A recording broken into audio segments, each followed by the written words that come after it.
একসময় রাজ চক্রবর্তী ও অভিনেত্রী পায়েলের ঘনিষ্ঠ সম্পর্ক নিয়ে তুমুল গুঞ্জন ছিল।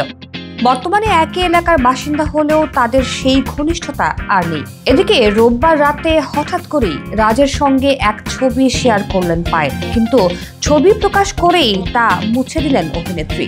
আর তা নিয়েই শোরগোল শুরু হলো নেটিজেনদের মাঝে। প্রেম আমার লে ছক্কা এবং বোঝে না সে বোঝে নার মতো ছবির শুটিং এর সময় তাদের সম্পর্ক বেশ আলোচনায় আসে। তবে বোঝে না সে বোঝে নার সেট থেকেই নাকি সম্পর্কে ফাটল ধরে। রাজের জীবনে তখন অভিনেত্রী মিমি চক্রবর্তীর প্রবেশ ঘটে, আর পায়েলের সঙ্গে দূরত্ব বাড়ে।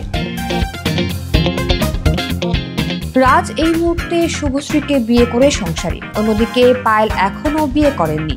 রিলেশনশিপ স্ট্যাটাস জানতে চাইলে তার দাবি তিনি নাকি এখনো সিঙ্গেল। সম্প্রতি এক পুরস্কার বিতরণী অনুষ্ঠানে ফের মুখোমুখি হন রাজ ও পায়েল। ওই অনুষ্ঠানে পুরস্কার হাতে তুলে দেন রাজ, আর সেই মুহূর্তের ছবি সামাজিক মাধ্যমে শেয়ার করেন পায়েল। তবে ছবি শেয়ার করার কিছুক্ষণের মধ্যেই সেটিকে মুছে ফেললেন, যা ঘিরে নেটিজেনদের মধ্যে শোরগোল শুরু হয়। ছবি মুছে দেওয়ার কারণ জানতে চাইলে ভারতের একটি গণমাধ্যম পায়েলের সঙ্গে যোগাযোগ করে। জবাবে পায়েল সংক্ষিপ্তভাবে জানান, আমি এখন ব্যস্ত আছি, পরে কথা বলছি।